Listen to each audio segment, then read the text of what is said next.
கர்த்தராகிய இயேசு கிறிஸ்துவின் நாமத்தினால உங்கள் யாவரையும் வாழ்த்துகிறேன். நம்ம தொடர்ந்து இந்த சங்கீதம் 119 படிக்கத்தக்கதாக தேவன் தந்திருக்க வழிநடத்தலுக்கான அதிகமாக தேவனை ஸ்தோத்திரிக்கிறேன். இந்த வாட்ஸ்அப் குரூப்ல போட்டிருக்கிறது போல எனக்கு மிகுந்த மகிழ்ச்சி. நல்ல ஒரு ரெஸ்பான்ஸ், அதாவது சங்கீதம் தேவனுடைய வார்த்தையை படிக்க வேண்டும் என்ற வாஞ்சை இருக்கிறத பார்க்கும் பொழுதும், அதே மாதிரி சங்கீதம் 119 மேல இருக்க வாஞ்சை பார்க்கும் பொழுது மிகுந்த மகிழ்ச்சி. நான் நேற்று சொன்னது போல நான் இங்கிலீஷ் குரூப்ல சொல்லிட்டு இருந்தேன். யங் லேடிஸ் ஃபெலோஷிப்னு சொல்லி ஒன்று நம்மளுடைய ஃபெலோஷிப்ல இருந்து ஸ்டார்ட் பண்ண ஒரு குரூப், கிட்டத்தட்ட ஒரு 40 பேர் இருக்காங்க.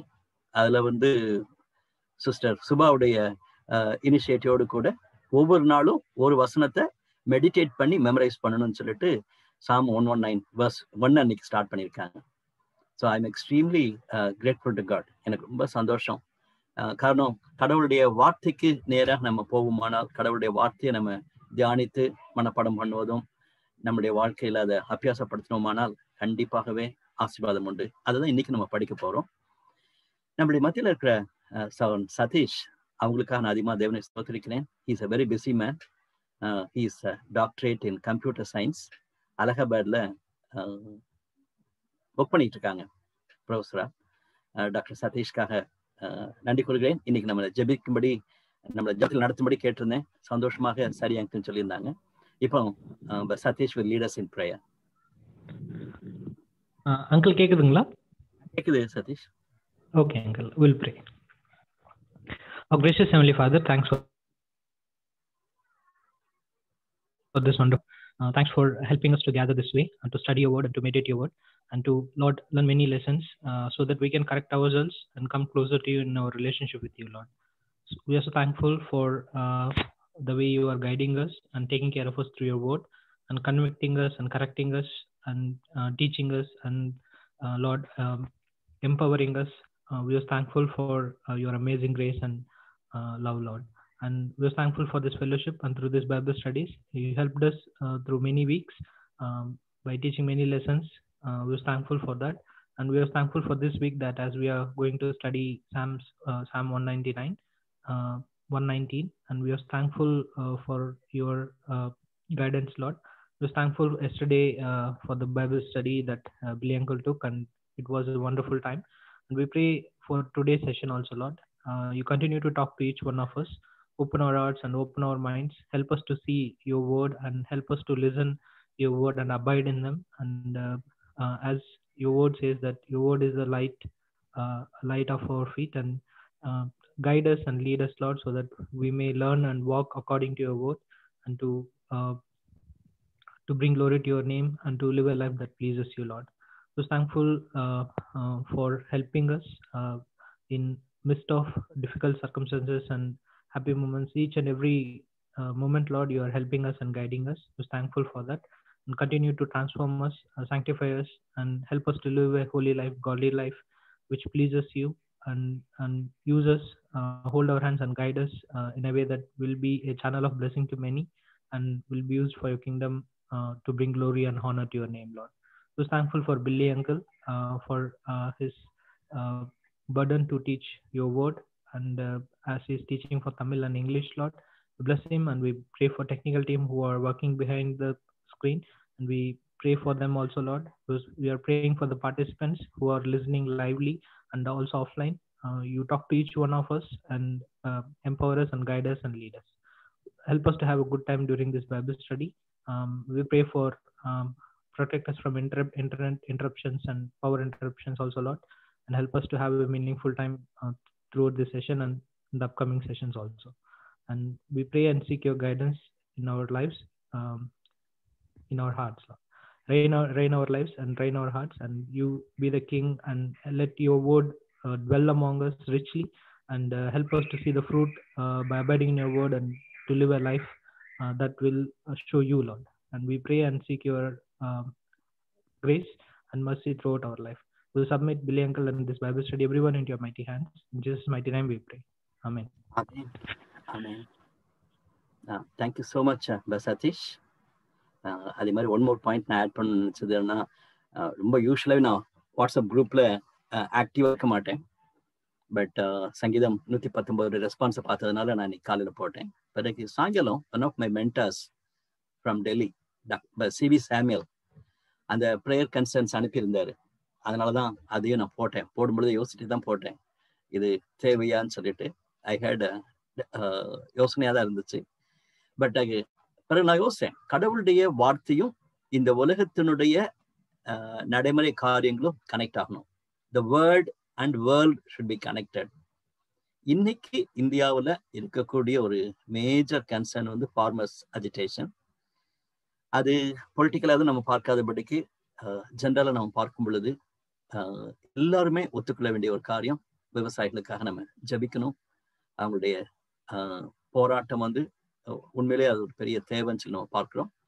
அதனால தான் நான் இந்த குரூப்ல போட்டேன். Will continue to pray. இன்னைக்கும் நாளைக்கும் ரொம்ப க்ரூஷியல். இன்னைக்கு 7 மணிக்கு தே மீட் த ஹோம் மினிஸ்டர். அது பிறகு நாளைக்கு வந்து அந்த 6th ரவுண்ட். இன்னைக்கு ஈவினிங் தான் தெரியும் அந்த 6th ரவுண்ட் போவாங்களா போக மாட்டாங்களான்னு சொல்லிட்டு. அப்படிப்பட்ட ஒரு சிச்சுவேஷன்ல இட்ஸ் வெரி க்ரூஷியல். இன்னைக்கும் காலையிலையும் நம்ம தொடர்ந்து நம்ம ஜெபிக்கலாம். தமிழ்நாட்டிலையும் நடக்கிற காரியங்கள் கேட்கும் பொழுது வேதனை கொடுக்கிறது, மன பாரமா இருக்கிறது. ஒருவேளை சுப்ரீம் கோர்ட்டுடைய டிசிஷன், இன்னைக்கு இருக்கிற டிசிஷனும் சரி, மீடியா, ஜுடிஷியரி, எஜுகேஷன் டிபார்ட்மெண்ட், எல்லா காரியங்களிலுமே ஒரு பெரிய கன்சர்னுக்கு நம்ம பார்க்கலாம். ஸோ நம்ம ஒரு பக்கம் we enjoy the richness of God's word. ஆண்டவருடைய வார்த்தை வந்து சம்திங் லைக் பிரியாணி சாப்பிட்ற மாதிரி நமக்கு இருக்கிறது. ஆனா இன்னொரு பக்கம் நம்மளுடைய திருச்சபையிலும் நம்மளுடைய சமுதாயத்திலையும் குறிப்பாக நம்முடைய தேசத்திலையும் நடக்கிற சம்பவங்களும் உலகத்தில் நடக்கிற சம்பவங்களையும் நம்ம பார்க்கும் பொழுது, ஆண்டவரே நீர் ஏதாவது செய்ய மாட்டீரா, ஆண்டவரே அவருடைய நீதி நியாயம் காணப்படாதா சொல்லிட்டு நல்ல தலைவர்கள் கிடைக்க மாட்டாங்களான்னு சொல்லிட்டு ஒரு பெரிய ஏக்கம் நமக்குள்ள இருக்க நம்ம பார்க்கலாம். That's what I want to tell you. ஆண்டவருடைய வார்த்தை ஒரு பக்கம், உலகம், த வேர்ட் அண்ட் வேர்ல்ட் எப்பவுமே ஷுட் பி கனெக்டட். அதை நினைச்சுதான் இன்னைக்கு உங்களுடைய இந்த ப்ரேயர் ரிக்வெஸ்ட் உங்களுடைய மத்தியில ஷேர் பண்ணேன். நம்ம நேத்து பார்க்கும் பொழுது பார்த்த காரியங்கள், சங்கீதம் 119 முக்கியத்துவத்தை குறித்து நம்ம பார்த்தோம். 22 ஸ்டாண்ட்ஸ் சொல்ல அந்த அருமையான சங்கீதத்தை எழுதின ஆக்கியோன் யாரும் தெரியாட்டாலும் கூட அதில் இருக்க மகிமையை குறித்து நம்ம பேசணும். பல விதங்களிலே தேவனுடைய வார்த்தையை அவர் குறிப்பிட்டு பேசினதாக நம்ம பார்க்கலாம். நேற்று நம்ம அதிகமா பார்க்க முடியல அந்த வார்த்தையினுடைய அர்த்தத்தை. இன்னைக்கு ஒரு சில வார்த்தைகள் நம்ம பார்க்க போகிறோம். It's very difficult. நேற்று நம்ம பார்த்தோம், பேரன் பாஸ்பி சொல்றது போல 10 டிஃப்ரெண்ட் வார்த்தைகளை உபயோகித்திருக்கிறான்னு சொல்லிட்டு தொடர்ந்து நம்ம அதனுடைய அர்த்தத்தை நம்ம புரிந்து கொள்ள ட்ரை பண்ணுவோம். இந்த முடிக்கிறதுக்குள்ளாக இந்த 10 அர்த்தத்தையும் புரிஞ்சு கொள்ளணும்னு சொல்லி எனக்கு ஆசை. இன்னைக்கு உங்களோட இருக்கிற ஒரு சில வார்த்தைகளுடைய அர்த்தத்தை பகிர்ந்து கொள்ள விரும்பேன். அதே போல நேற்று நம்ம பார்க்கும் பொழுது தேவனுடைய வார்த்தை நம்மளை வாக்கியவான்களாக வைக்கிறது, அதன் அர்த்தம் என்ன என்பதை குறித்து நம்ம பார்த்தோம். நம்மளை பிளேம்லெஸ்ஸாக, அதாவது பரிசுத்தவான்களாக அல்லது குறையற்றவர்களாக வைப்பதற்கு தேவனுடைய வார்த்தை உபயோகமா இருக்கிறது. I am so thankful to Satish. அந்த ஜெபம் பண்ணும் பொழுது அவங்க அந்த வார்த்தைகளை தான் சொன்னாங்க. ஆண்டவரே நம்முடைய வார்த்தை எங்களை கரெக்ட் பண்ணுது, எங்களுக்கு கன்விக்ஷன்ஸ் கொடுக்கிறது, எங்களுக்கு உறுதிப்படுத்துகிறது சொல்லிட்டு அதை தான் நம்ம நேற்று பார்க்க துவங்கணும். கர்த்தருடைய வார்த்தை ஏதோ ரொம்ப பரிசுத்தம், ஏதோ ஒரு பெரிய மேல இருக்கிற மாதிரி நம்ம நினைக்கல. தட் இஸ் இனஸ். அதாவது கடவுளுடைய வார்த்தை நம்மளை அசைச்சிருக்கிறது என்ற வார்த்தைகளை வச்சுதான் நம்ம ஜெபம் பண்ணோம். அதான் நம்ம நேற்றும் பார்த்தோம். அதோடு கூட இட் இஸ் வெரி டிலைட்ஃபுல். அந்த வார்த்தை அடிக்கடி வரதை நம்ம பார்க்கலாம். முடிக்கிறதுக்குள்ளாக அந்த வேர்டை நம்ம படிப்போம், டிலைட்ஃபுல்னு சொல்லிட்டு. நேற்றும் அதை துவக்கத்திலே அதை பார்த்தோம். 3 ஸ்டான்சஸ் பார்த்தோம். இன்னைக்கு நான் சொன்னது போல அநேக ஸ்டான்சஸ் பார்க்க போறோம். 4வது செக்ஷன் அல்லது ஸ்டான்ஸால இருந்து 11வது செக்ஷன் வரைக்கும் 8 செக்ஷன்ஸ் நம்ம பார்க்க போகிறோம். கண்டிப்பாகவே நமக்கு நேரம் அவ்வளவு இருக்காது, எல்லாத்தையும் வாசிக்க முடியாது, எல்லாத்தையும் நம்ம தியானிக்க முடியாது. ஆனா அதனுடைய ஹைலைட்ஸ் சொல்லி நாம் பார்க்கும் பொழுது சம்ஹவ் 3-4 காரியங்களை வச்சுதான் நம்மளோட பகிர்ந்து கொள்ளணும்னு சொல்லி ஆசைப்பட்டேன். ஆசீர்வாதங்கள், ஆண்டவர் கொடுக்கக்கூடிய தேவனுடைய வார்த்தை நம்முடைய வாழ்க்கைக்கு கொடுக்கக்கூடிய ஆசீர்வாதங்கள் என்பதை நம்ம குறிப்பிட்டு நம்ம பார்க்கிறோம். அதுல இன்னொரு வார்த்தையும் நான் ஆட் பண்ணேன், மதிப்பீடுகள். அதை நான் தனியா போடலாமா அல்லது சேர்த்தே போடலாமான்னு நினைச்சிட்டு இப்போ கடைசியில சேர்த்தே நான் போட்டிருக்கேன். நமக்கு கொடுக்குற வேல்யூஸ், அது வந்து நான் இன்னைக்கு ரொம்ப ஸ்ட்ரெஸ் பண்ணி சொல்ல விரும்புகிறேன். ஆசீர்வாதங்கள் நமக்கு ஓரளவுக்கு, இது வந்து ஒரு நியூ குரூப் கிடையாது. நம்ம எல்லாம் வேத வாசனத்தை வாஞ்சியோடு படிக்கிறவங்க. கண்டிப்பாகவே பிளெஸிங்ஸை குறித்து நம்ம நிறைய கேள்விப்பட்டிருக்கிறோம், நம்மளுக்கு இப்ப அறிந்து கொள்வோம். ஆனா மதிப்பீடுகள் இருக்கிறதா என்பதுதான் என்னுடைய ஒரு பெரிய கொஸ்டின். இன்னைக்கு பைபிள் நம்மளுடைய லைஃப்ல சதீஷ் ஜோமனது போல நம்மளுடைய வாழ்க்கையில அவ்வளவு ஈடுபடுமானால் எவ்வளவு மதிப்பீடுகள் மாறணும். இன்னொரு குரூப் இந்த லாக்டவுன் பீரியட்ல ரொம்ப பவர்ஃபுல்லா வந்து கொண்டிருக்கிற ஒரு குரூப் வந்து குவெஸ்ட்னு சொல்லிட்டு ஒரு குரூப், நீங்க கேள்விப்பட்டிருப்பீங்கன்னு நினைக்கிறேன். இந்த Saturday I am invited and அந்த அதுல வந்து எல்டி ஜெயச்சந்திரன் பேச போறாங்க. I may not be going, I am bit busy, அல்லது ஐ லவ் டு கோ. அவங்க கமிஷன் அண்ட் ஒமிஷன் என்ற டாபிக்ல பேச போறாங்க, டிஸ்கஷன்ஸ் வைக்க போறாங்க, கொஸ்டின்ஸ் கேட்கலான்னு சொல்லிட்டு. அதுல அவங்க போட்டிருக்கிற டைட்டில பார்க்கும் பொழுது எனக்கு ரொம்ப த்ரில்லிங்கா இருந்துச்சு. காஸ்டிசம். ஐயோ, தமிழ்நாட்டிலையும் சரி, ஆந்திர பிரதேசத்திலையும் சரி, நம்மளுடைய இந்திய தேசத்திலையும் கிறிஸ்தவங்க மத்தியில, மற்றவங்களை விடுங்க, மற்றவங்களெல்லாம் பேசிட்டு போறாங்க, கிறிஸ்டியன்ஸ் வந்து வித்தியாசமா வாழ்ந்திருக்கணுமே, திருச்சபை தனியா இருந்திருக்கணுமே. இன்னைக்கு எல்டி ஜெயச்சந்திரன் இந்த சாட்டர்டே அது குறித்து பேச போறாங்க. கமிஷன் அண்ட் ஒமிஷன்ல பேசுறாங்க. ரெண்டாவது காரியம் sex.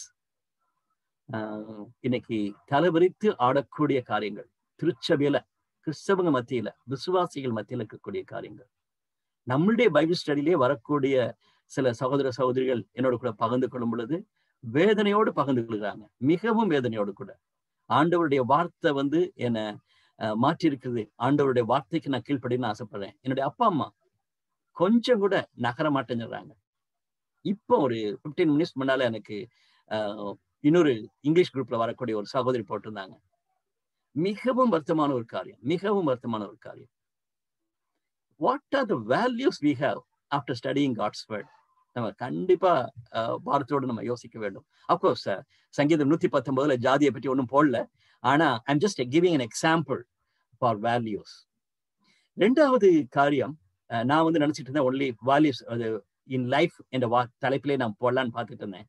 But I was excited to C தமிழ்ல வந்து கிருபை என்ற வார்த்தை உபயோகிக்கப்பட்டிருக்கிறது.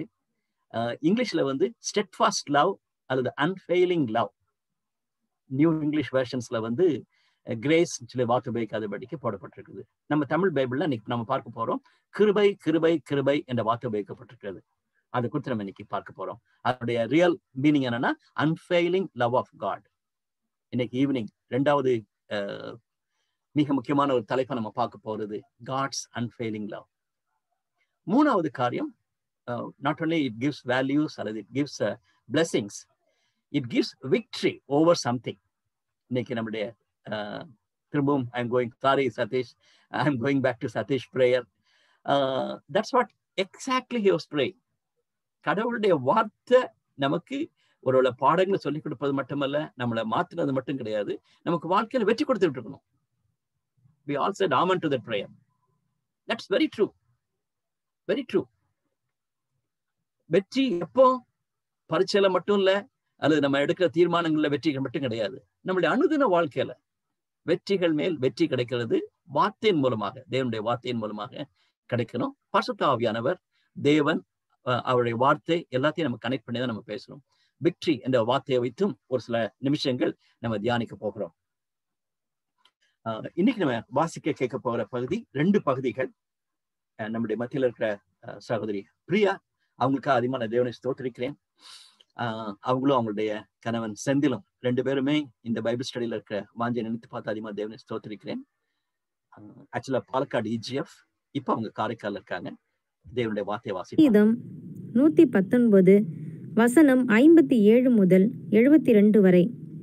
கர்த்தாவே, நீரே என் பங்கு, நான் உமது வசனங்களை கைக்கொள்ளுவேன் என்றேன். முழு இருதயத்தோடும் உம்முடைய தயவுக்காக கெஞ்சுகிறேன். உமது வாக்கின்படி எனக்கு இரங்கும். என் வழிகளை சிந்தித்து கொண்டு என் கால்களை உம்முடைய சாட்சிகளுக்கு நேராக திருப்பினேன். உமது கற்பனைகளை கைக்கொள்ளும்படி நான் தாமதியாமல் தீவிரித்தேன். துன்மார்க்கரின் கூட்டங்கள் என்னை கொள்ளையிட்டும் உம்முடைய வேதத்தை நான் மறக்கவில்லை. உமது நீதியான நியாய தீர்ப்புகளின் நிமித்தம் உம்மை துதிக்கும்படி பாதி ராத்திரியில் எழுந்திருப்பேன். உமக்கு பயந்து உமது கட்டளைகளை கைக்கொள்ளுகிற அனைவருக்கும் நான் தோழன். கர்த்தாவே, பூமி உமது கிருபையினால் நிறைந்திருக்கிறது. உமது பிரமாணங்களை எனக்கு போதியும். கர்த்தாவே, உமது வசனத்தின்படி உமது அடியேனை நன்றாய் நடத்தினீர். உத்தம நிதானிப்பையும் அறிவையும் எனக்கு போதித்தருளும். உம்முடைய கற்பனைகளின் பேரில் விசுவாசமாயிருக்கிறேன். நான் உபத்திரப்படுவதற்கு முன் வழி தப்பி நடந்தேன். இப்பொழுதோ உம்முடைய வார்த்தையை காத்து நடக்கிறேன். தேவரீர் நல்லவரும் நன்மை செய்கிறவருமாயிருக்கிறீர். உமது பிரமாணங்களை எனக்கு போதியும். அகங்காரிகள் எனக்கு விரோதமாய் பொய்களை பிணைக்கிறார்கள். நானோ முழு இருதயத்தோடும் உம்முடைய கட்டளைகளை கைக்கொள்ளுவேன். அவர்கள் இருதயம் நினந்துண்ணி கொடுத்திருக்கிறது. நானோ உம்முடைய வேதத்தில் மனமகிழ்ச்சியாயிருக்கிறேன். நான் உபத்திரவப்பட்டது எனக்கு நல்லது. அதனால் உமது பிரமாணங்களை கற்றுக்கொள்ளுகிறேன். அநேகமாயிரம் பொன் வெள்ளியை பார்க்கிலும் நீர் விளம்பின வேதமே எனக்கு நலம். Thank you so much sister Priya. நேற்று நம்ம பார்க்கும் பொழுது சங்கீதம் 19, சங்கீதம் 1, சங்கீதம் 112 அதை மையமாக வைத்து சங்கீதம் 119 டெவலப் ஆயிருக்குன்னு நம்ம பேசிக்கொண்டிருந்தோம். ஆனா இந்த 7ஆம் வசனத்திலிருந்து 9ஆம் வசனம் வரைக்கும் நம்ம வாசிக்கல. நேரம் எப்படி இருக்குன்னு சொல்லிட்டு நான் நினைக்கல. பட் இன்னைக்கு நான் கண்டிப்பா வாசிக்கணும்னு ஆசைப்படுகிறேன். காரணம், நம்மளால சொன்னது போல பல வார்த்தைகள் தேவனுடைய வார்த்தைக்காக உபயோகிக்கப்படுகிறது. ஆக்சுவலா நம்ம இன்ட்ரடக்ஷன்ல அதை பார்த்துருக்க வேண்டியது. நேற்று நம்ம துவக்க 3 பகுதிகள் படிக்க வேண்டியிருந்ததுனால ஐ மிஸ்ட் இட். இப்ப நம்ம பார்த்துடலாம். கர்த்தருடைய வேதம் குறைவற்றதும் ஆத்துமாவை உயிர்ப்பிக்கிறதுமா இருக்கிறது. சங்கீதம் 19:7. கர்த்தருடைய சாட்சி சத்தியமும் பேதையை ஞானியாக்குறதுமா இருக்கிறது. கர்த்தருடைய நியாயங்கள் செம்மையும் இருதயத்தை சந்தோஷிப்பிக்கிறதுமா இருக்கிறது. கர்த்தருடைய கற்பனை தூய்மையும் கண்களை தெளிவாக்குறதுமாய் இருக்கிறது. கர்த்தருக்கு பயப்படுகிற பயம் சுத்தமும் என்றைக்கும் நிலைக்கிறதுமாய் இருக்கிறது. கர்த்தருடைய நியாயங்கள் உண்மையும் அவைகள் அனைத்தும் நீதியுமாய் இருக்கிறது. இதை நம்ம பார்த்த உடனே முதல் 2 வசனங்கள் நமக்கு பிரச்சனை இல்லை. கர்த்தருடைய வேதம், கர்த்தருடைய சாட்சி, கர்த்தருடைய நியாயங்கள், கர்த்தருடைய கற்பனை என்ற வார்த்தைகள் எல்லாம் உபயோகிக்கப்பட்டு நம்ம பார்க்கலாம். கர்த்தருக்கு பயப்படுகிற பயம் என்ற வார்த்தையை நம்ம பார்த்த உடனே நமக்கு டக்குன்னு யோசிக்கிறது அது கர்த்தருடைய வார்த்தைக்கு கனெக்ட் ஆகுதா என்று நம்ம யோசிக்கிறோம். ஆனா பிறகு நான் ரெஃபர் பண்ணி பார்க்கும் பொழுது அந்த அர்த்தம் என்னவென்றால், நீங்க நம்ம என்னிடத்துல பாருங்க சொல்லி ஆண்டவர் சொல்றாரு. வரும் பொழுது உங்களுக்கு நான் தேவனுடைய வார்த்தையை சொல்வேன்னு சொல்றாரு. அதனால அந்த பயம், அப்படிப்பட்ட ஒரு பயத்தை தான் ஆண்டவர் இந்த இடத்துல குறிப்பிட்டு சொல்லுகிறார். அதான் நம்ம பார்க்க போகிறோம். அதே மாதிரி கர்த்தருடைய நியாயங்கள் என்று சொல்லும் பொழுது டெஃபினட்டாவே அது நம்ம the degrees of the Lord சொல்லலாம். only the fear of the Lord டக்குன்னு பார்க்கும் பொழுது as if அது ஒரு எஃபெக்ட் ஆஃப் God's word. அதாவது தேவனுடைய வார்த்தை நிமித்தமாக நமக்கு கர்த்தருடைய பயம் வந்திருக்கிறதுன்னு சொல்லி நம்ம யோசித்து கொண்டிருக்கிறோம். அப்படி கிடையாது. அது இட்ஸ் a cause. அதாவது தேவனுடைய வார்த்தைக்கு முக்கியத்துவம் கொடுக்கக்கூடிய ஒரு காரியம். அப்படிப்பட்ட ஒரு பயம், தேவனுடைய கர்த்தருடைய பயம், கர்த்தருடைய வார்த்தையின் மேல இருக்கிற பயம், ஒரு ரெவரன்ஸ், அதுதான் நம்ம பார்க்க வேண்டும். அதை தொடர்ந்து நம்ம பார்க்கும் பொழுது ஒரு கமெண்ட்ரி அதுல நம்ம பார்க்கும் பொழுது இந்த 7 வார்த்தைகளுக்கு இதை குறிப்பிட்டு சொல்கிறாங்க. குயிக்கா நம்ம பார்க்கும் பொழுது லா என்று நம்ம சொன்னோம்னா நியாயப்பிரமாணங்கள் என்று சொல்லும் பொழுது தேவனால கொடுக்கக்கூடிய சில கற்பனையான காரியங்கள். சாட்சிகள் என்று நாம் பார்க்கும் பொழுது தேவன் செய்து முடித்த காரியம், தேவனுடைய சித்தத்தை நிறைவேற்றுவதற்காக கொடுக்கக்கூடிய காரியங்கள். பிரிசெப்ட்ஸ் சொல்லி இங்கே நம்ம பார்க்கிறோம். கர்த்தருடைய சாட்சிகள், அடுத்தது கர்த்தருடைய நியாயங்கள் என்ற வார்த்தை உபயோகிக்கப்படுகிறது. தென் கர்த்தருடைய கற்பனை என்ற வார்த்தை, கர்த்தருடைய கட்டளைகள் என்ற அப்படிப்பட்ட வார்த்தைகள் கொடுக்கப்பட்டு அதனுடைய எக்ஸ்பிளனேஷன் கொடுக்கப்பட்டிருக்கிறது. அப்கோர்ஸ் எல்லாத்தையும் பார்க்கும் பொழுது கிட்டத்தட்ட ஒரே மாதிரி இருக்கிறத நம்ம பார்க்கலாம். ஆண்டவருடைய வார்த்தை தான் அல்டிமேட்டான்னு சொல்லிட்டு. ஆனா சங்கீதம் 119 சங்கீதம் 19 சரி, சங்கீதம் 119 பார்க்கும் பொழுது பல வார்த்தைகளை உபயோகித்து எழுதியிருக்கிறார். அதனால நம்மளுடைய ஜெபமா இருந்தாலும் சரி, நம்மளுடைய தியானங்களா இருந்தாலும் சரி, தேவனுடைய செயல்பாடுகளை, தேவனுடைய வார்த்தையை பல கண்ணோட்டத்துல பார்ப்பது நல்லது. அதனாலதான் இந்த ஒரு சில நிமிஷங்கள் இதை போடணும்னு ஆசைப்பட்டேன். உம்முடைய பிரமாணங்கள், உம்முடைய கட்டளைகள், உம்முடைய வார்த்தை, உம்முடைய சாட்சி என்று நம்ம பல வார்த்தைகளை உபயோகிக்கும் பொழுது அதை உணர்ந்து பார்த்தோம்னா நல்லா இருக்கும். அதுக்கு ஒரு சின்ன எக்ஸாம்பிள் நான் சொல்லணும்னு நினைச்சேன்னா, பழைய ஏற்பாட்டுல தேவன் பேசினார். நம்ம நேற்றே பார்த்தோம். ஆதியாகமம் 1ஆம் அதிகாரத்துல கர்த்தர் பேசினார். உடனே உலகம் உண்டாயிட்டு, ஒன்றுமில்லாததுல இருந்து தேவன் உலகத்தை உண்டாக்குனார் வார்த்தையின் மூலமாக என்று பார்க்கிறோம். அதைத் தொடர்ந்து தேவன் மனுஷர்களோடு பல விதத்துல பேசினார் என்றெல்லாம் நம்ம படிக்கிறோம் பழைய ஏற்பாட்டுல. யாத்ராகமம் புத்தகத்துக்கு வரும் பொழுது தேவன் எப்படி பேசினார்? செயலின் மூலமாக. அவர்களை விடுவித்தது நிமித்தமாக தேவன் அவர்களோடு கூட இடைப்பட்டார். It's an act. நல்லா ஞாபகம் வச்சுக்கொள்ளுங்க. தேவன் நம்மோடு கூட பேசுகிறான்னு சொல்லும் பொழுது கர்த்தருடைய வார்த்தையின் மூலமாக பேசுகிறார். அண்ட் தென் அவர் நம்மளுக்கு அடி கொடுத்து நம்ம அறிந்திருக்கிறபடி நம்மளை கரெக்ட் பண்றான்னு சொல்லி நம்ம அறிந்திருக்கிறோம். அதோடு கூட சில செயல்பாடுகள் மூலமாக காட் கம்யூனிகேட்ஸ். ஆண்டவர் நம்மோடு கூட பேசுகிறார் என்பதை மறந்து போக வேண்டாம். நம்ம ரொம்ப கவனமா ஆண்டவர் பேசுகிறார் என்பதை கவனிப்பது மிக மிக அவசியம். அதுக்கு நல்ல ஒரு எக்ஸாம்பிள் எக்ஸடஸ். அதை நான் கேட்கும் பொழுது எனக்கு ஃபர்ஸ்ட் கேட்கும் பொழுது யோசித்தேன். அதுக்கு பிறகு ஐ எம் எக்ஸைட்டட். இன்னும் கொஞ்ச நாள் கழிச்சு நம்ம யாத்ராகமம் புத்தகத்தை படிக்கணும். பழைய ஏற்பாட்டுல மிக முக்கியமான ஒரு சம்பவம், தி Exodus. God communicates his love. ஆண்டவருடைய அன்பை தன்னுடைய வார்த்தையின் மூலமாக மட்டுமல்ல, தன்னுடைய செயலின் மூலமாகவும் காண்பித்தான்னு சொல்லி பார்க்கிறோம். அதுதான் நான் சொல்ல விரும்புகிறேன்.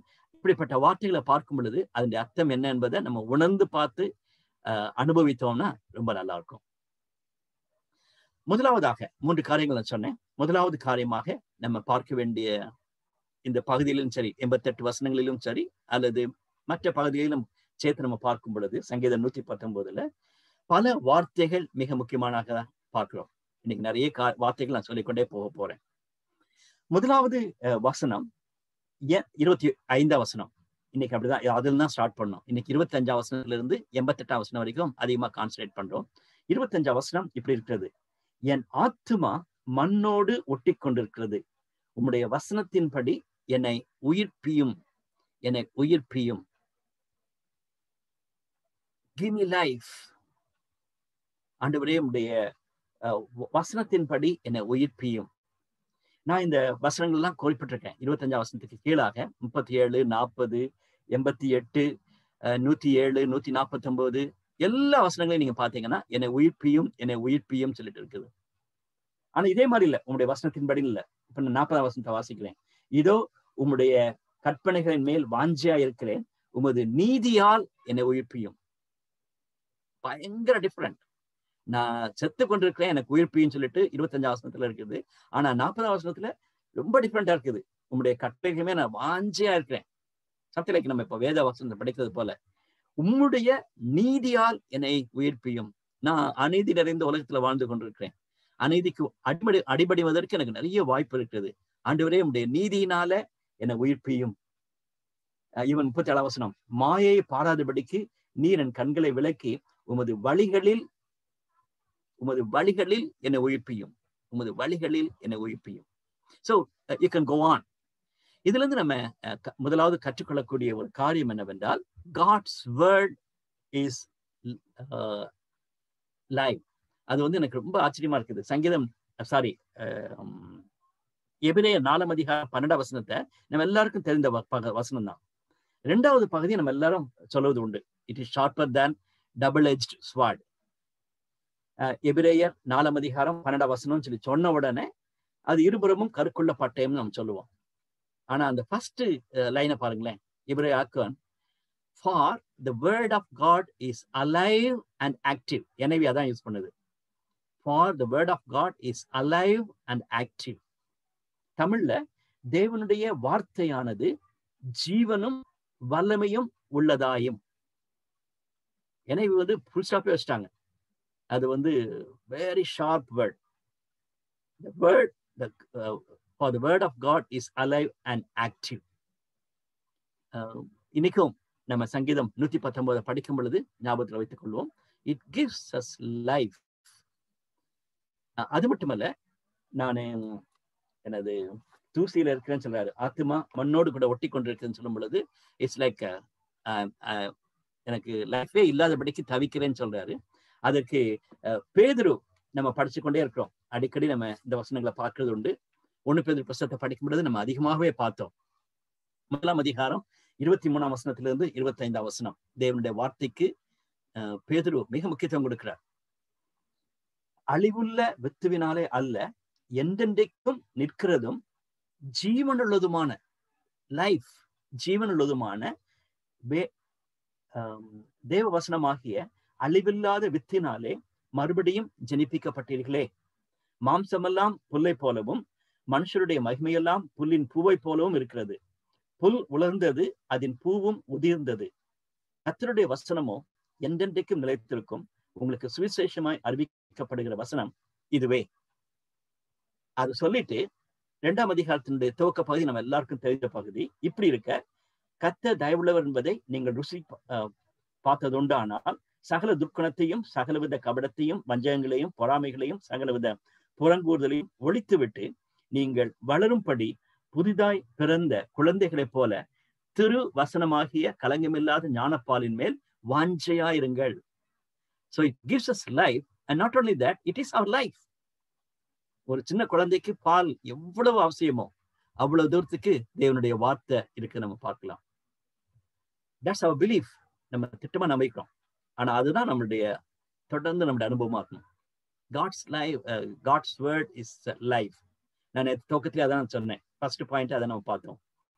God's word and it gives God's life. அதாவது லைஃப் என்பதை நம்ம பார்க்கலாம். ரெண்டாவது ஒரு ஆசீர்வாதமாக நாம் பார்க்கிறது, மிக முக்கியமாக ஒரு வேல்யூவாக நான் சொல்லக்கூடிய ஒரு காரியம் 37ஆம் வசனத்துல, மாயையை பாராதபடிக்கு நீர் என் கண்களை விலக்கி உமது வழிகளில் என்னை உயிர்ப்பியும். Keep me away from worthless things. ஆண்டவரே, என் கண்ணு வந்து இந்த worthless things பார்க்காதபடிக்கு உதவி செய்யும். இங்கிலீஷ்ல அந்த பிரைஸ் தான் உபயோகித்திருக்காங்க, worthless things. இன்னைக்கு நம்ம மற்ற பகுதியில நம்ம படிச்சு பார்க்கும் பொழுது நம்ம பார்க்கலாம், ஆண்டவருடைய வசனம் எனக்கு அவ்வளவு மகிமை உள்ளதா காணப்படுறதுனால மற்றதெல்லாம் பார்க்கும் பொழுது இட்ஸ் ஒர்த்லெஸ்.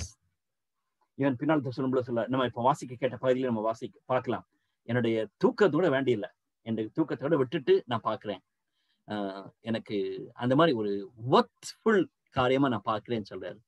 இன்னைக்கு அதான் நான் விரும்புகிறேன் என்னுடைய வாழ்க்கையில. ஆண்டவரே, உங்களுடைய வார்த்தையை நான் பார்க்க உங்களுடைய வார்த்தைக்குள்ள போக போக எனக்கு மற்றதெல்லாம் ஒர்த்லெஸ் திங்கா இருக்கணும். அப்படிப்பட்ட மாயை பாராதபடிக்கு என்னுடைய கண்களை வலிக்கலும் சொல்லிட்டு நம்ம ஜெபம் பண்ணணும். 45ஆம் வசனம், நான் உம்முடைய கட்டளைகளை ஆராய்கிறபடியால் விசாலத்திலே நடப்பேன் சொல்லி தமிழ்ல வந்து விசாலம் சொல்லி போடும்போது நம்ம யூஸ்வலா நம்ம யோசிக்கிறது ஒரு பெரிய பேசேஜ், நல்ல ஒரு விசாலமா நடக்கிறேன்னு சொல்லிட்டு, அதனுடைய ரியல் மீனிங் என்னன்னா இங்கிலீஷ்ல வந்து ஃப்ரீடம், ஒரு விடுதலையோடு கூட வாழ்கிறேன். திரும்ப பாருங்க, நான் உம்முடைய கட்டளைகளை ஆராய்கிறபடியால் விசாலத்திலே நடப்பேன். ஆண்டவர் நமக்கு கொடுக்கிற பெரிய ஆசீர்வாதம், விடுதலையோடு கூட வாழ்றது. நம்ம எல்லாரும் அறிந்திருக்கிறோம், யோவான் 8ஆம் அதிகாரம் 32ஆம் வசனத்திலையும் 36ஆம் வசனத்திலையும் ஆண்டவராக இயேசு கிறிஸ்துக்குள்ள நம்ம வரும் பொழுது அங்க விடுதலை உண்டு என்று நம்ம பார்க்கிறோம். 1 கொரிந்தியர்ல படிக்கும் பொழுது பரிசுத்த ஆவியானவர் எங்க இருக்கிறோம் அங்க விடுதலை உண்டு நம்ம பார்க்கிறோம். இன்னைக்கு எத்தனை விசுவாசிகள், எத்தனை கிறிஸ்தவங்க விடுதலையோடு கூட வாழ்றாங்க? இட் இஸ் ட்ரூ, அவங்க வந்து பாவ அடிமைத்தனம் இல்லாம விலகி இருக்கிறாங்க, அசுத்தமான காரியங்கள்ல இருந்து விடுதலையாடு இருக்காங்கன்னு சொல்லிட்டு. ஆனா மற்றதுக்கு எதா போய் மாட்டிடுறாங்க. இன்னைக்கு ரொம்ப காமன், அதை நம்ம வழக்கமா பேசிக்கிட்டு இருக்கோம்ல, மொபைல் போன் ஒரு அடிக்ஷன் சொல்லும் பொழுது மொபைல் போன் அடிக்ஷன். கடவுளுடைய வார்த்தை நமக்கு ஒரு பெரிய ஒரு ஃப்ரீடத்தை கொடுக்கணும், எதையும் ஒரு பிடிச்சிருக்கணும்னு சொல்ல முடியாது. நான் லாங் பேக் கேட்ட காரியம், ஒருவேளை குடிகாரங்களை பார்த்து அவன் குடிகாரன்னு சொல்லிட்டு நம்ம திட்டக்கூடிய கிறிஸ்தவங்க இருக்காங்க, கிறிஸ்டியன் பாஸ்டர்ஸ் இருக்கலாம். ஆனா நம்ம காலையில் எழும்புறான்னு காஃபி குடிக்காம இருக்கவே முடியாது, டீ குடிக்காம எனக்கு அந்த நாளே ஓடாதுன்னு சொன்னா நம்மளும் ஈக்குவலா குடிகாரங்க தான். Nothing wrong in that. எனக்கு டீனா ரொம்ப பிடிக்கும், ஒரு நாளுக்கு 10 தடவை டீ குடிச்சாலும் நான் குடிப்பேன். ஆனா டீ குடிக்காதபடிக்கு நான் வாழ முடியாது, எனக்கு காலையில ஒரு டீ குடிக்காம ஒரு காஃபி குடிக்காம இருக்க முடியாது சொன்னா நானும் ஈக்குவலி ஐ எம் அடிக்டட் தான் அர்த்தம். So as a believer I need to have such a freedom. Nothing should put me in bondage. எந்த ஒரு காரியமா இருந்தாலும் சரி, லீவ் அலோன் அசுத்தமான காரியங்கள். இன்னைக்கு நிறைய பேர் அசுத்தமான காரியங்களுக்கு தங்களை அடிமையாக்கிட்டாங்க. இன்னைக்கு நானும் நீங்களும் எந்த ஒரு காரியத்துக்கும் அடிமையிடக்கூடாது. 45 வசனத்தை ஞாபகத்துக் கொள்வோம். நான் உம்முடைய கட்டளைகளை ஆராய்கிறபடியால் விசாலத்திலே நடப்பேன். 49, 50 வசனங்கள். நீர் என்னை நம்பின வசனத்தை உமது அடியனுக்கு நினைத்தருளும். அதுவே என் சிறுமையில் எனக்கு ஆறுதல். உம்முடைய வாக்கு என்னை உயிர்ப்பித்தது. அதுவே என் சிறுமையில் எனக்கு ஆறுதல். உம்முடைய வாக்கு என்னை உயிர்ப்பித்தது. பிக் ஹோப், பயங்கர கம்ஃபர்ட். நம்ம எல்லாருக்கும் தெரியும். அதை நீங்க அனுபவித்திருப்பீங்க, எனக்கு தெரியும். வாழ்க்கையில பல விதங்களிலே சோர்ந்து போகும் பொழுது, பல விதத்திலே பிரச்சனைகளை சந்திக்கும் பொழுது, கஷ்டங்களை தனிப்பட்ட வாழ்க்கையில, குடும்ப வாழ்க்கையில, ஊழியத்தின் பாதையிலே பார்க்கும் பொழுது, கடவுளுடைய வார்த்தை அதுவே என் சிறுமையில் எனக்கு ஆறுதல். உம்முடைய வாக்கு என்னை உயிர்ப்பித்தது. It has a big blessing in our life.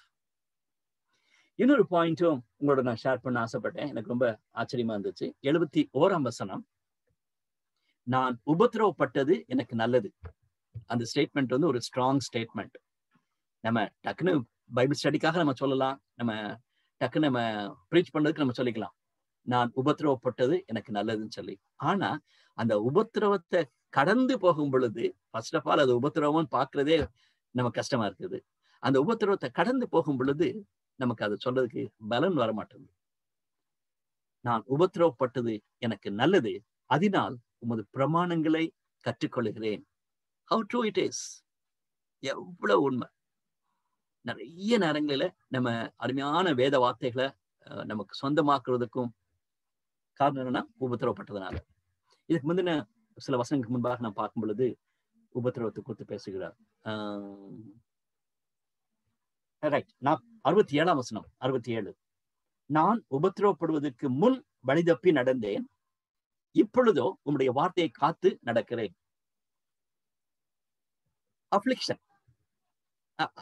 அவர் சொன்ன அந்த 67ஆம் வசனம் வந்து அன்பிலீவர்னு சொல்லி சொல்லணுமான்னு எனக்கு தெரியல. ஆண்டவரே, உம்முடைய வசனத்தை விட்டுட்டு நடக்கும் பொழுது நான் உபத்திரப்பட்டேன், இப்பொழுதோ உம்முடைய வார்த்தையை காத்து நடக்கிறேன். So it's very much possible as a believer நம்ம தேவனுடைய வார்த்தையை விட்ட பிறகு உபத்திரவப்படுறது நமக்கு வாய்ப்புகள் இருக்கிறது.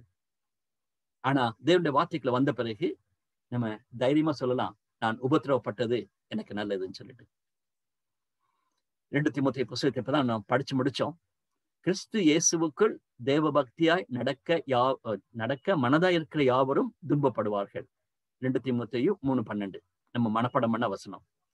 கிறிஸ்து இயேசுவுக்குள் நீங்க தேவ பக்தியாய் நடக்கணும்னு நினைச்சிட்டாவே உபத்திரவப்படுவீங்கன்னு சொல்லி பவுல் தீமோத்தேயுவுக்கும் நமக்கும் சொல்லியிருக்கிறார். அதனால இந்த உபத்திரவம் என்பது part and parcel of our life. ஆனா எப்படி அதை நம்ம பார்க்கிறோம், என்ன கண்ணோட்டத்தோடு பார்க்கிறோம்னு சொல்லும் பொழுது, அதனால் உமது பிரமாணங்களை நான் கற்றுக்கொள்கிறேன்னு சொல்றது மிக அருமையான ஒரு காரியம். So it has a big blessing. அதோடு கூட நான் கான்சியஸா போட்டிருக்க வேர்ட் வேல்யூ, எனக்கு அது மதிப்பீடு. இன்னைக்கு நிறைய கிறிஸ்தவங்க அந்த உபத்திரவத்தை பார்த்து ஓடணும்னு யோசிக்கிறாங்க, அதை சந்திக்கிறதுக்கு வில்லிங்கா இல்லை. நானும் நீங்களும் உபத்திரவப்படுவது நல்லது என்று நம்ம இருக்கிறோம். உபத்திரவம் பல விதங்களில் வருதை நம்ம பார்க்கலாம். ஒருவேளை கிறிஸ்துவின் ஊழியத்திற்காக அல்லது தேவனுடைய ராஜ்யத்தை சொல்வதற்காக நம்ம உபத்திரவப்பட்டோம்னா அது ஒரு காரியம். அது வந்து அப்போசிஷன், பெர்சிக்யூஷன் என்று நம்ம சொல்லலாம். அதோடு கூட அஃப்ளிக்ஷன் சொல்லும் பொழுது பல விதமான டிஸ்கிரிமினேஷன்ஸ் வீட்டுல, நம்மளுடைய திருச்சபையில, நம்மளுடைய சமுதாயத்துல, நண்பர்கள் மத்தியில, உறவினர்கள் மத்தியில படுற பாடுகள் வேதனை. உங்களுடைய வசனத்துக்காக நான் நிற்கணும்னு சொல்லி நான் தீர்மானிச்ச பிறகு, நம்ம நாளை சொன்னது போல, இன்ட்ரடக்ஷன்லேயே சொன்னது போல, இன்னைக்கு அநேக கிறிஸ்தவங்களுக்கு காஸ்ட் வந்து ஒரு பெரிய இஷ்யூ. நான் காலையில முன்னாலே சொல்லிட்டேன், நான் நம்மளுடைய பைபிள் ஸ்டடிக்கு வர்ற பிள்ளைங்களுக்கே அது ஒரு பெரிய பிரச்சனை. இன்னைக்கு 2 பேர் என்னோட பேசிட்டு இருக்குன்னு சொல்றாங்க, அந்த தம்பி வந்து ஹிந்து பேக்ரவுண்ட், அவனுடைய அப்பா அம்மா வந்து இன்னும் ஹிந்துஸ், இவன் நல்ல ஒரு கமிட்டட் கிறிஸ்டியன். அவனுக்கு வந்து அவங்க அம்மா அப்பாவை கன்வின்ஸ் பண்ணிட்டான், அது காஸ்டையோ அல்லது டவுரியோ ஒரு பெரிய இஷ்யூவே ஆகக்கூடாது சொல்லி அவங்க அப்பா அம்மாக்காங்க. பட் அவனுக்கு வந்திருக்கிற ப்ரப்போசலை பார்த்தோன்னா ஒரு கிறிஸ்தவ பொண்ணு, நம்மளுடைய தமிழ்நாட்டில் கிடையாது, அதனால நீங்க யாரையும் கனெக்ட் பண்ணாதீங்க, வந்திருக்க ப்ரொபோசல் வந்து அவங்க அப்பா அம்மா வந்து ஊழியக்காரங்க, நல்ல கிறிஸ்டியன் ஃபேமிலி. அவங்க வீட்லயும் நிறைய ஹிந்துஸ் இருக்காங்க. ஆனா அப்பா அம்மா டிசைட் பண்ணவே முடியாது. இந்த ஹிந்துஸா இருக்கக்கூடிய பேரண்ட்ஸ் வந்து வில்லிங்கா இருக்காங்க டு கம் டவுன், அல்லது அவங்களுக்கு அந்த காஸ்டையோ டவரியோ பெருசாக யோசிக்கல. ஆனா ஊறி போய் நல்ல ஊழியத்துல ஈடுபடக்கூடிய கிறிஸ்தவங்க இன்னைக்கு யோசிச்சுட்டு இருக்காங்க. இன்னைக்கு என் டைரியில அதான் எழுதி வச்சிருக்கேன். என்ன வேதனையா இருக்குது, என்ன வேதனையா இருக்குது. நம்ம பைபிள் ஸ்டடி நம்ம படிக்கிறோம். இந்த தங்கச்சி படுற உபத்திரவம் கொஞ்சம் நஞ்சம் இல்லை, கொஞ்சம் நஞ்சம் இல்லை. அவ வந்து ஒரு ஹிந்து கான்வெர்ட்டா தான் நான் அண்டர்ஸ்டாண்ட் பண்ணிப்பேன். நான் இவ்வளவு தூரத்துக்கு நான் கவலைப்பட மாட்டேன். நல்ல கிறிஸ்தவ குடும்பத்துல இருந்து அப்படி வேதனைப்படுறாங்க. சோ பல விதங்களிலே இன்னைக்கு உபத்திரவத்தை சந்திச்சு வருகிறோம். அப்கோர்ஸ் அந்த தங்கச்சிக்கு நான் சொல்லலாம், நான் உபத்திரவப்படு நல்லதுன்னா நீ சொல்லு, தேவனுடைய வார்த்தையை நீ கற்றுக்கொள்வேன்னு சொல்லிட்டு ஷீ ரைட்ஸ். இன்னைக்கே 2 கிளியர் கட்டா வசனங்களை கோட் பண்ணி, அங்கிள் இன்னைக்கு என்னுடைய குவைட் டைம்ல ஆண்டவர் திட்டமாக பேசின காரியம். Thank God, thank God. Right, will continue. So பல விதத்துல உபத்திரவப்படும் பொழுது நமக்கு வேல்யூ கொடுக்கிறது என்னன்னா தேவனுடைய வார்த்தை. 2வதாக நான் சொன்னது போல கிருபை என்ற வார்த்தை தமிழ்ல உபயோகிக்கப்பட்டிருக்கிறது. ஆனா அதனுடைய நம்ம டக்குன்னு கிருபைன்னு சொன்னோம்னா ஒரு தகுதி இல்லாதவனுக்கு ஆண்டவர் கொடுக்கக்கூடிய ஒரு ஆசீர்வாதம் சொல்லிட்டு தான் நமக்கு புரிந்து கொள்வோம். ஆனா இங்கிலீஷ்ல ESV வந்து த ஸ்டெட்ஃபாஸ்ட் லவ்னு போட்டிருக்கோம், NIV வந்து த அன்ஃபெயிலிங் லவ்னு போட்டிருக்கோம். அதாவது ஆண்டவருடைய உன்னதமான அன்பு என்பதை நம்ம பார்க்கலாம். 7 வசனங்கள் குறிக்கப்படுகிறது. நம்ம சங்கீதம் 119 பார்க்கும் பொழுது இது மாதிரி நிறைய வார்த்தைகள் பல முறை உபயோகித்திருக்கிறார். தட் மீன்ஸ் தட் என்றால் வெரி சீரியஸ் சொல்லதான் நான் உங்களுக்கு கோட் பண்ண விரும்புகிறேன். போன ஸ்டடியில் நம்ம பார்க்கும் பொழுது, போன பாயிண்ட்ல நம்ம பார்க்கும் பொழுது இட் கிவ்ஸ் லைஃப், என்னை உயிர்ப்பியும் சொன்னது 7 முறை உபயோகித்திருக்கிறார். என்னை உயிர்ப்பியும் சொல்லிட்டு பல கோணங்களிலே அவர் சொன்னதாக நாம் பார்க்கலாம். இது வந்து தேவனுடைய கிருபை. முதலாவது 41ஆம் வசனத்துல ஸ்டார்ட் பண்றாரு. கர்த்தாவே உம்முடைய வாக்கின்படி படியும்,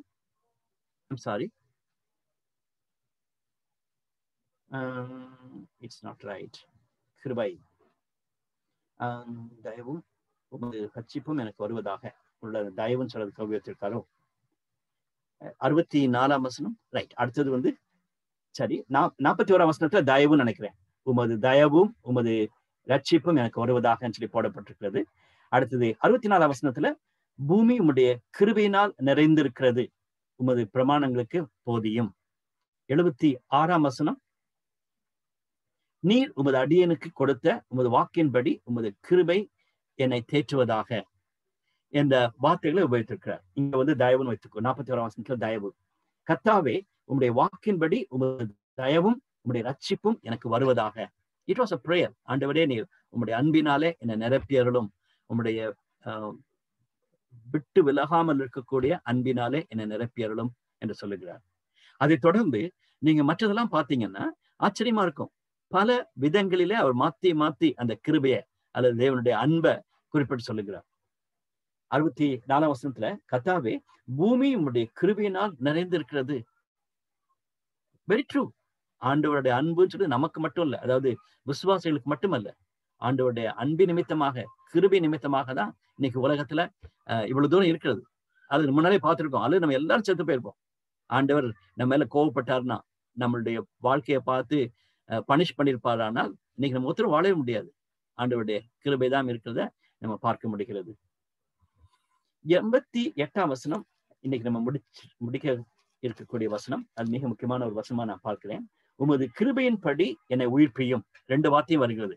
லைஃப் சொல்லும் பொழுது உம்முடைய கிருபையின் படி உம்மை உயிர்ப்பியும், அப்பொழுது நான் உம்முடைய வாக்கின் சாட்சியை காத்து நடப்பேன். அப்பொழுது உம்முடைய வாக்கின் சாட்சியை காத்து நடப்பேன் என்று சொல்லுகிறார். சோ தேவனுடைய கிருபையினாலே உயிர் பெற்றவர்களாக நம்ம வாழ வேண்டும் என்பதை இந்த பகுதியில அதிகமாக தேவனுடைய கிருபையை குறித்து சங்கீதக்காரன் குறிப்பிட்டு சொன்னதை நம்ம பார்க்க முடிகிறது. ஏசாயா 52ஆம் அதிகாரத்துல முதல் 3 வசனங்கள் நம்ம எல்லாருக்கும் தெரிந்த ஒரு பகுதி தான். அதாவது நீங்கள் வாருங்கள் சென்று குறிப்பிட்டு ஏசாயா கொடுத்த ஒரு மூலமா கொடுத்த அந்த அழைப்பு, ஓ தாகமா இருக்கிறவர்களை நீங்கள் எல்லாரும் தண்ணீர் அண்டைக்கு வாருங்கள். பணம் இல்லாதவர்களே, நீங்கள் வந்து வாங்கி சாப்பிடுங்கள். நீங்கள் வந்து பணமின்றி விலையுமின்றி திராட்சரசமும் பாலும் கொள்ளுங்கள். நீங்கள் அப்பம் இல்லாததுக்காக பணத்தையும் திருப்தி செய்யாத பொருளுக்காக உங்கள் பிரயாசத்தையும் செலவழிப்பானேன். இந்த பகுதியை நம்ம வாசிக்கும் பொழுது எப்பவுமே யோவான் 7ஆம் அதிகாரத்துக்கு நம்ம கனெக்ட் பண்ணுவோம். ஜீசஸ் அழைத்தது போல, என்னிடத்துல வாங்க, என்னுடைய வார்த்தை இருக்கிறது, என்னை கேளுங்க என்ற சொன்ன பகுதிக்கு வந்து இதை நம்ம கோட் பண்ணுவோம். ஜீசஸ் வாஸ் லிவிங் இந்த பேசேஜை அவர் வாழ்ந்து காட்டினார் என்று நம்ம சொல்லுவோம். நீங்கள் அப்பம் இல்லாததற்காக பணத்தையும் திருப்தி செய்யாத பொருளுக்காக உங்கள் பிரயாசத்தையும் செலவழிப்பானேன்.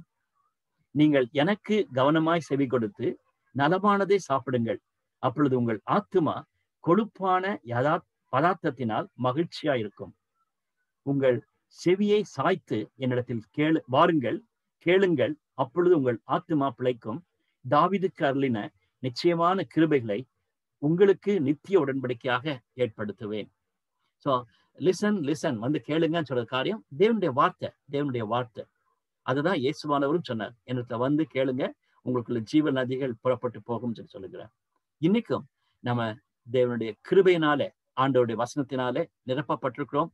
தொடர்ந்து அவருடைய வசனத்துக்கு போவோம் என்று பார்க்கலாம். அதுல இன்னொரு அண்டர்லைன் பண்ண வேண்டிய பாயிண்ட் என்னன்னா, அந்த வேல்யூஸ். அதாவது ஒரு நீங்க அப்பம் அல்லாததுக்காக பணத்தையும் திருப்தி செய்யாத பொருளுக்காக உங்கள் பிரயாசத்தையும் செலவழிப்பானேன். உங்களுடைய வேல்யூஸ் எங்க இருக்குது? உங்களுடைய உணவும் உங்களுடைய உடை மற்ற காரியங்களுக்கு திருப்தி செய்ய முடியாத காரியத்துக்காக நீங்க பிரயாசப்படுறீங்க. Jesus was telling the same thing. நீங்க கவலைப்படுறதை குறித்துன்னு சொல்லிட்டு மலைப்பிரசங்கத்துல அதை குறித்து அவர் சொல்லுகிறார். Come to me. ஆண்டவருடைய வசனத்தை கேட்பதற்காக நம்ம தேவனத்துல போகதான் மிக முக்கியமான ஒரு காரியம் ஒழிய மற்ற இந்த வீணான காரியங்களுக்கு முயற்சி செய்வது அவசியம் இல்லை. ரைட்? அதை நம்ம சரியான புரிஞ்சுக்கொள்ளணும். நம்ம கண்டிப்பா புரிஞ்சிருக்கோம். மற்றவங்களுக்கு சொல்லும் பொழுது ஒழுங்கா சொல்லணும். அப்படின்னா நம்ம வேற எதுவும் கேட்க வேண்டியது இல்லையா? பைபிள் பைபிள் பைபிள் எப்பவும் ப்ரேயர்னு இருக்கணுமா? அதான் நம்ம முதல்ல இருந்து பேசிக்கொண்டிருக்கிறோம். என்ன போல ஒரு ரிட்டையர்ட் பர்சன் இந்த கிறிஸ்துமஸ் நாட்கள் யோசிக்கிறது போல கோயில்ல உட்காந்துட்டு அப்பா எப்போ வருவீர், மேசியாவே எப்போ வரப்போறேன்னு காத்திருக்கிறது மாதிரி இருக்கக்கூடிய காலம் அல்ல. நம்ம எல்லாம் ஒரு காம்படிட்டிவ் வேர்ல்ட்ல வாழ்ந்து கொண்டிருக்கிறோம். நம்மளுடைய பிள்ளைங்க காம்படிட்டிவ் வேர்ல்ட்ல வாழ்ந்து கொண்டிருக்காங்க, நம்மளுடைய பேர பிள்ளைங்க. அப்படிப்பட்ட ஒரு காலகட்டத்துல இந்த வசனம் சங்கீதம் 119 சரி, இப்ப நம்ம வாசிக்கிற ஏசாயா 55 நம்ம சரிநத்துல புரிந்து கொள்ளணும். அது சரிநத்துல விவரித்து சொல்ல வேண்டும். நம்மளுடைய போக்கஸ் வந்து அப்படி இருக்கக்கூடாது. நம்மளுடைய மதிப்பீடுகள் என்பது அப்படி இருக்கக்கூடாது. இன்னைக்கு அதுதான் நம்ம சரியானத்துல புரிந்து கொள்ளணும். இன்னைக்கு நம்மளுடைய திருச்சபைகளை பார்க்கும் பொழுது அதை சரியானத்துல போதிக்க மாட்டேன்னு சொல்றாங்க. கடவுளுடைய வார்த்தைன்னு சொல்றாங்க. as if ஏதோ ஒரு ஃபிளையிங் எக்ஸ்பீரியன்ஸ் போல, அது வந்து ஒரு குறிப்பிட்ட நேரத்துல மட்டும் நம்ம வைத்துக் கொள்ளக்கூடிய காரியம் போல நம்ம யோசிக்கிறாங்க. அதற்கும் நம்மளுடைய அனுதின வாழ்க்கைக்கும் சொந்தம் இல்லைன்னு சொன்ன மாதிரி பேசிக்கொண்டிருக்காங்க. அப்படி இல்லை. தேவனுடைய வார்த்தை எனக்கு உயிர்ப்பித்திருக்குன்னு சொல்லும் பொழுது என்னுடைய ஆம்பிஷன்ஸ், என்னுடைய ஆட்டிடியூட்ஸ், என்னுடைய ரியாக்ஷன்ஸ், என்னுடைய ஆக்ஷன்ஸ் எல்லாமே அஃபெக்ட் ஆயிடணும். அதுல என்னுடைய ஆம்பிஷன்ஸ், என்னுடைய வேல்யூஸ் அதெல்லாமே மிக முக்கியம் என்பதை மறந்து போக வேண்டாம். திருப்தி கொடுக்காத காரியங்களுக்கு நம்ம கான்சன்ட்ரேட் பண்ண வேண்டியதில்லை. மூன்றாவது முக்கியமான வார்த்தையாக நாம் பார்ப்பது வெற்றி. விக்ட்ரி என்ற காரியத்தையும் நம்ம பார்க்கலாம். இந்த விக்ட்ரியை குறித்து நம்ம பார்க்கும் பொழுது கண்டிப்பாகவே ஒரு சில வார்த்தைகள் கிளியரா வருது நம்ம பார்க்கலாம். I was excited. 28ஆம் வசனத்துல பார்க்கும் பொழுது, சஞ்சலத்தால் என் ஆத்துமா கரைந்து போகிறது, உமது வசனத்தின்படி என்னை எடுத்து நிறுத்தும். உம்முடைய வசனத்தின்படி என்னை எடுத்து நிறுத்தும். எவ்வளவு அருமையான ஒரு பிரேயர். என்னுடைய நிலை என்னன்னா, சஞ்சலத்தால் சஞ்சலத்தால் என் ஆத்துமா கரைந்து போகிறது. இன்னைக்கு அநேக விசுவாசிகள், அநேக கிறிஸ்தவர்கள் சாரோல இருக்காங்களா? கண்டிப்பா பல விதத்துல நம்மளை சாரோ தாக்குகிறது. குறிப்பாக இந்த கொரோனா நாட்களிலே கோவிட்னால பல விதங்களிலே அஃபெக்ட் பண்ணப்பட்டிருக்கிற குடும்பங்களையும் தனிநபர்களையும் நம்ம பார்த்து கொண்டிருக்கிறோம். பலவிதமான சஞ்சலம். நம்ம கண்டிப்பா யோசித்து பார்ப்போம். அதுல இருந்து நமக்கு ஒரு வெற்றி கிடைக்கணும். சஞ்சலம் இஸ் ரியாலிட்டி. அதாவது சஞ்சலமா வாழ்வது, என்னுடைய ஆத்மா கரைந்து போகிறது என்பது ரியாலிட்டி. இந்த சங்கீதக்காரன் மிக அழகாக துவங்கி மிக அழகாக 176 வசனத்தையும் கோட் பண்ணியிருக்கும் பொழுது அவருக்கு இப்படி ஒரு எக்ஸ்பீரியன்ஸ் இருக்குது. சஞ்சலத்தால் கரைந்து போகக்கூடிய எக்ஸாம்பிள். அதுல உமது வசனத்தின்படி என்னை நிறுத்துன்னு சொல்றாரு. இன்னைக்கும் மாலை வேளையில ஒருவேளை நம்ம யாராவது அப்படி சஞ்சலத்தால நம்ம கஷ்டப்பட்டு கொண்டிருப்போமானால் we have to go back to God's word. அதுதான் God's word சொல்லும் பொழுது நான் தயவுசெய்து மறந்துடாதீங்க. நான் முன்னாலே ஃபர்ஸ்ட் ஸ்டார்ட் பண்ணும்போது சொன்னேன், the spirit of God and Lord Jesus Christ, the living word and the triune God, எல்லாமே கனெக்ட் பண்ணி சொல்ல வேண்டிய காரியம். தேவனையும் தேவனுடைய வார்த்தையை நம்ம பிரிக்கக்கூடாது. இயேசு கிறிஸ்துவாகிய லிவிங் வேர்டையும் ரிட்டன் வேர்டையாக பைபிளையும் நம்ம பிரிக்கக்கூடாது. ஸோ இதெல்லாம் மனசுல வைத்துக்கொண்டு தேவனுடைய வார்த்தைக்கு நம்ம திரும்பும் பொழுது, சஞ்சலத்தால் நம்ம கரைந்து போகும் பொழுது தேவன் நமக்கு பலன் கொடுக்கிறார். 2வது காரியம் 46ஆம் வசனத்துல, நான் உம்முடைய சாட்சிகளை குறித்து ராஜாக்களுக்கு முன்பாகவும் வெட்கப்படாமல் பேசுவேன். ஷேம் என்ற ஒரு word, I won't be ashamed சொல்லிட்டோம். அதே மாதிரி நான் வெட்கப்பட்டு போகாதபடிக்கு என் இருதயம் உமது பிரமாணங்களில் உத்தமமாய் இருக்க கடவுது. நான் வெட்கப்பட்டு போகாதபடிக்கு என் இருதயம் உமது பிரமாணங்களில் உத்தமமாய் இருக்க கடவுது. 6ஆம் வசனத்தில் நம்ம பார்க்கலாம், நான் உம்முடைய கற்பனைகளை எல்லாம் கண்ணோக்கும் பொழுது வெட்கப்பட்டு போவதில்லை. நான் உம்முடைய கற்பனைகளை எல்லாம் கண்ணோக்கும் பொழுது வெட்கப்பட்டு போவதில்லை. விக்டரி ஃப்ரம் ஷேம், அதே நம்ம சரீரத்துல அண்டர்ஸ்டாண்ட் பண்ணணும். இத இப்போ ஷேம் என்று நம்ம சொன்ன உடனே நமக்கு அப்படி வெட்கப்பட்டு போகாம இருந்திருக்கோமா? இல்லையே. நம்ம கிறிஸ்டின்ஸா இருக்கிறதுனால அல்லது ஒரு விசுவாசியா இருக்கிறதுனால நம்முடைய காலேஜ் கேம்பஸ்ல, நம்ம வேலை செய்கிற இடத்துல, நம்முடைய சமுதாயத்துல வெட்கப்பட்டு போயிருக்கோம். நம்மளை பார்த்தோன்னே அவங்க ஒரு சில லெக்சரர்ஸ் உங்களை பார்த்தோடனே உங்களை வெறுத்திருப்பாங்க, because you are a Christian. அதே மாதிரி உங்களுடைய கலீக்ஸ், உங்களுடைய நெய்பர்ஸ், இவங்கெல்லாம் கிறிஸ்தவங்க. ஸோ நம்மளை வெட்கப்படுத்தி வைத்திருக்கிற காலங்கள் உண்டு. ஆனா சங்கீதக்காரன் சொல்றான், ஆண்டவரே நான் வெட்கப்பட்டு போனதில்லை. உங்களுடைய வசனத்தை பார்க்கறதுனால, உங்களுடைய வசனத்தின் அடிப்படையில நான் வாழ்வதனால வெட்கப்பட்டு போவதில்லைன்னு சொல்றாரு. அப்படின்னா அர்த்தம் என்ன? அவர் ரொம்ப சூப்பர் செயின்டா இருந்துட்டு மற்றவங்கள்ட்ட தான் கவலைப்படலையா? இப்பதான் வாசிச்சோம், சஞ்சலத்தினாலே நான் நிறைந்திருக்கும் பொழுதுன்னு அவர் சொல்றாரு. அப்படி இருக்கும் பொழுது நாம மிகுந்த கவனமா பார்க்க வேண்டும்.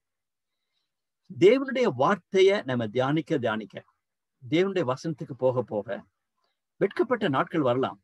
ஆனாலும் ஆண்டவர் அவருடைய பிள்ளைகளை வெட்கப்பட்டு போவதில்லைன்னு சொல்லிட்டு நம்ம பார்க்கலாம். என்னுடைய ஒரு சின்ன அனுபவமா நான் பார்க்கும் பொழுது, பல ஆண்டுகளுக்கு முன்பாக ஒரு குறிப்பிட்ட சூழ்நிலையில we were really struggling. அதாவது எங்களுடைய மினிஸ்ட்ரியில ஒரு பெரிய setback. That was in July, right? August 1ஆம் தேதி கம்யூனியன் சர்வீஸ்க்காக எங்க சர்ச்சுக்கு போனேன். எங்க பாஸ்டர், நானும் ஒரு 18 சர்ச்சில் இருந்திருக்கேன், அவரை தான் நான் எங்களுடைய பாஸ்டர்னு சொல்லுவேன். அவ்வளவு தூரத்துக்கு ஒரு பாஸ்டரல் கேர் கொடுக்கக்கூடிய ஒரு பாஸ்டர், ரைட்? ஒரு பெரிய சர்ச், ஆனா ஒரு பர்சனல் கன்சர்னோட பேசக்கூடியவர். அன்னைக்கு அவர் எடுத்த வசனம் என்னன்னா, யோவேல் 2ஆம் அதிகாரம் 26ஆம் வசனம். இன்னைக்கும் என் பைபிள்ல நோட் பண்ணி வச்சிருப்பேன், 1/8/2007 சொல்லிட்டு, நீங்கள் சம்பூர்ணமாய் சாப்பிட்டு திருப்தி அடைந்து உங்களை அதிசயமாய் நடத்தி வந்த உங்கள் தேவனாகிய கர்த்தருடைய நாமத்தை துதிப்பீர்கள்.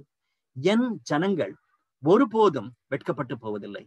என் ஜனங்கள் ஒருபோதும் வெட்கப்பட்டு போவதில்லை. அது தீர்க்கதரிசி மூலமாக தேவன் கொடுத்த வார்த்தை. நம்ம எல்லாருக்கும் தெரியும் எப்படி இஸ்ரவேல் மக்கள் எவ்வளவு வெட்கப்பட்டு போனாங்க, எவ்வளவு கஷ்டப்பட்டாங்கன்னு சொல்லிட்டு. ஆனா ஆண்டவருடைய நாளில, ஆண்டவருடைய வருகையின் பொழுது, ஆண்டவருடைய செயல்பாட்டின் பொழுது, ஆண்டவர் நமக்கு உதவி செய்யும் பொழுதுன்னு பார்த்தோம்னா, சம்பூர்ணமா சாப்பிட்டு திருப்தி அடைந்து உங்களை அதிசயமாய் வழிநடத்தி வந்த உங்கள் தேவனாகிய கர்த்தருடைய நாமத்தை துதிப்பீர்கள். என் ஜனங்கள் ஒருபோதும் வெட்கப்பட்டு போவதில்லை. 13 வருஷம் முடிஞ்சிருச்சு. இந்த வசனம் உண்மை. My dear brothers and sisters, தேவன் கொடுக்கக்கூடிய காரியம், அதாவது இந்த வசனத்தை பார்த்தீங்கன்னாவே ஒரு ஆண்டவர் உங்களை வழிநடத்த வந்ததை நீங்க பார்த்து எவ்வளவு ஆச்சரியப்படுவீங்கன்னு சொல்லிட்டு.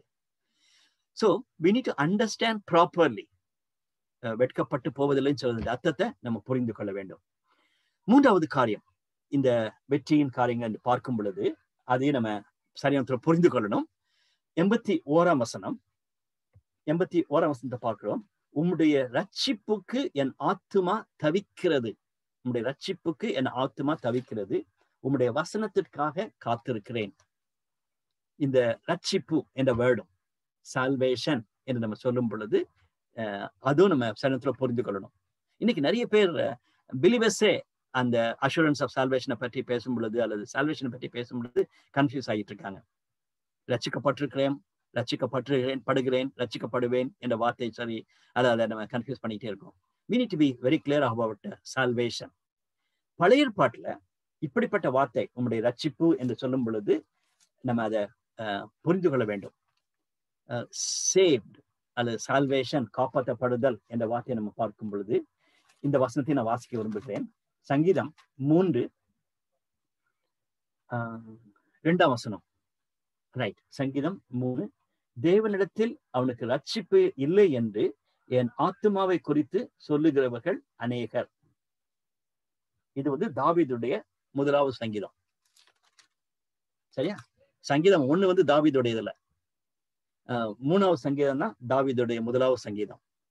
அதுல அவர் சொல்லும் பொழுது கர்த்தாவே என் சத்துரு எவ்வளவாய் பெறுகிறார்கள் சொல்லி பாட்டு, அது யாருன்னா அவருடைய குமாரன் அப்சலோமுக்கு தப்பி ஓடி போகையில் பாடின சங்கீதம். மக்கள் சொல்றாங்கன்னா தேவனிடத்தில் அவனுக்கு ரட்சிப்பு இல்லை என்று.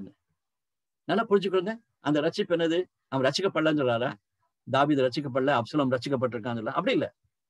அந்த பிசிக்கல் டேஞ்சர் அதுல இருந்து காப்பாற்றப்படுவது குறித்து அவர் சொன்னதா நம்ம பார்க்கலாம். ஸோ அந்த ரட்சிப்பு என்ற வார்த்தையை நான் சொல்றேன், சங்கீதத்துல பார்க்கிறோம், அதே பழைய ஏற்பாட்டிலையும் பார்க்கும் பொழுது அதை நமக்கு சரியான புரிந்து கொள்ளணும்.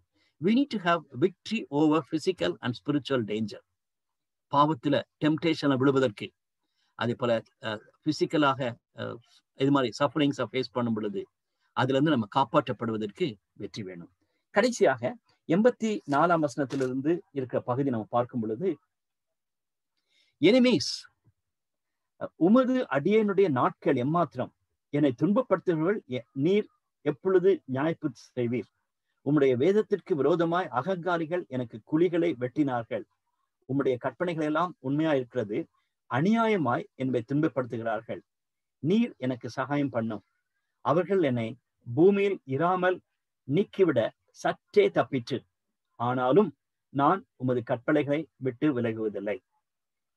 உம்முடைய கிருபையின்படி என்னை ஒழிப்பியும் என்று குறிப்பிடுகிறார். எனிமீஸ், சங்கீதத்துல நம்ம தொடர்ந்து முழுதுமா நம்ம சங்கீதத்தை படிக்கும் பொழுது அந்த வார்த்தையை படிப்போம்.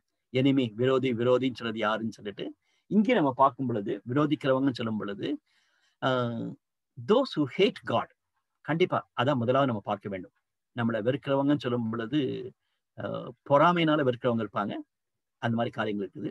மற்றபடி நம்ம அறிந்து கொண்ட வேண்டிய சத்தியம் என்னன்னா, எனிமி என்று சொல்லும் பொழுது பிசாசு. புதிய பாட்டில் நம்ம பார்க்கும்பொழுது ரொம்ப கிளியரா பார்க்கிறோம், கிறிஸ்தவனுக்கு எதிரி பிசாசானவன் தான். பிசாசானவன் இன்னைக்கு நிறைய பேரை தூண்டி விட்டு அவங்களெல்லாம் நம்மளை எதிரியாக்க மாறுறாங்க. நம்ம படிக்கிற இடத்துல, நம்ம வேலை செய்கிற இடத்துல, இருக்கிற இடத்துல நிறைய எனிமீஸ் நம்மளை உண்டாகிறாங்கன்னு சொன்னாங்கன்னா அதுக்கு முக்கியமான காரணம் பிசாசானவன் தூண்டி விடுறது.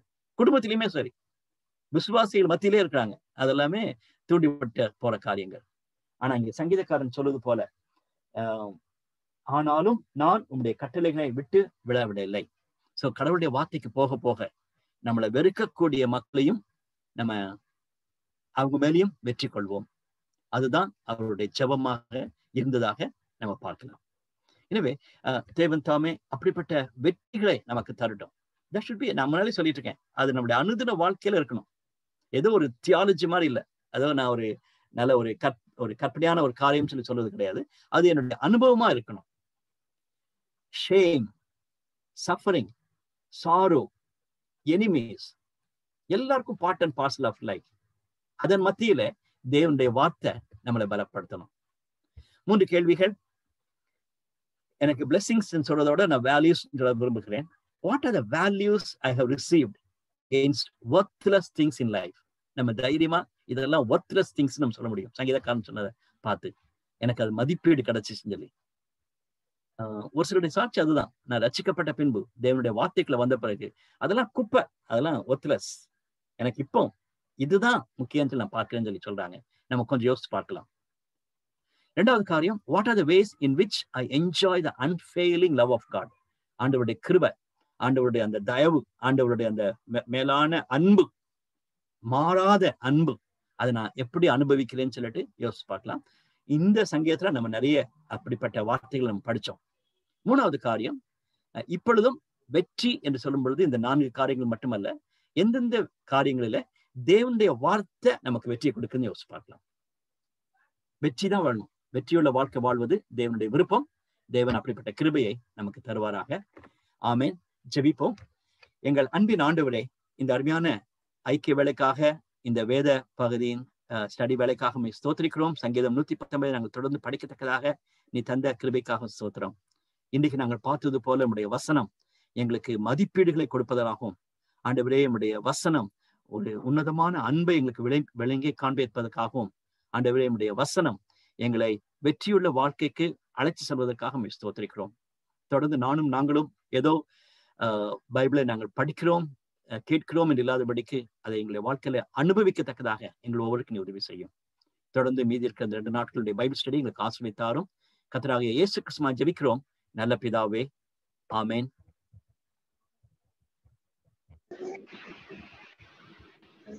Thank you.